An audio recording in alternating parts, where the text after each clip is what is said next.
वडनेर गावातील संदीप गेटे यांचा विहिरीत मृतदेह सख्या भावानेच विहिरीत ढकलून दिल्याची माहिती समजली असून जगन भीमजी गेटे असे आरोपीचे नाव आहे। राहुरी तालुक्यातील वडनेर गावात संदीप भीमजी गेटे वय 43 वर्षे या तरुणाचा मृतदेह शेतातील विहिरीत आढळून आल्याने एकच खळबळ उडाली होती। गेल्या 3 दिवसांपासून बेपत्ता असलेल्या संदीपचा मृतदेह अशोक बारकू बलमे यांच्या शेतातील विहिरीत आढळून आला। सर्वत्र संदीपने आत्महत्या केल्याची चर्चा होती, परंतु राहुरी पोलीस स्टेशनचे पोलीस निरीक्षक संजय ठेंगे यांच्या मार्गदर्शनाखाली पोलीस सहाय्यक उपनिरीक्षक गणेश वाघमारे व रामनाथ सानप यांनी काही तासातच तपासाचे चक्र फिरून घटनेचा तपास लावला आणि आरोपी नामे जगन भीमाजी गेटे याला अटक करून त्याच्या मुसके आवळल्या। दुपारच्या दरम्यान एका शेतकऱ्याच्या नजरेस विहिरीत काहीतरी तरंगताना दिसले। नीट पाहिल्यावर ते मृतदेह असल्याचे समजतात त्यांनी तात्काळ ही माहिती राहुरी पोलिसांना कळवली।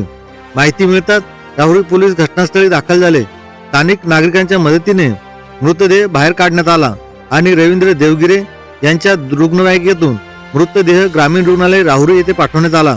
तेथे शवविच्छेदन करून मृतदेह नातेवाईकांच्या ताब्यात देण्यात आला। शेतीच्या वादामुळे घातपात झाला असा गावकऱ्यांचा संशय खरा ठरला आहे।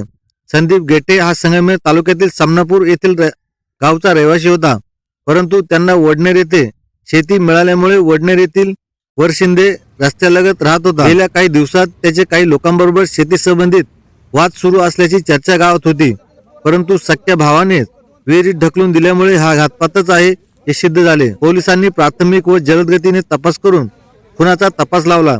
शवविच्छेदन अहवालानंतरच स्पष्ट होणार असल्याचे पोलीस सूत्रांनी सांगितले। संदीप गेटे यांच्या अकस्मात मृत्यूने वडनेर गावात शोककळा पसरली आहे।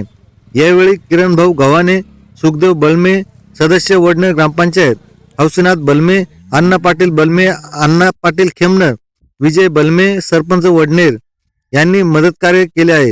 संदीपच्या पश्चात पत्नी, एक मुलगी, एक मुलगा, आई आणि भाऊ असा परिवार असून कुटुंबावर दुःखाचा डोंगर कोसळला आहे। टीव्ही न्यूज नेटवर्कसाठी प्रतिनिधी RR जाधव, राहुरी।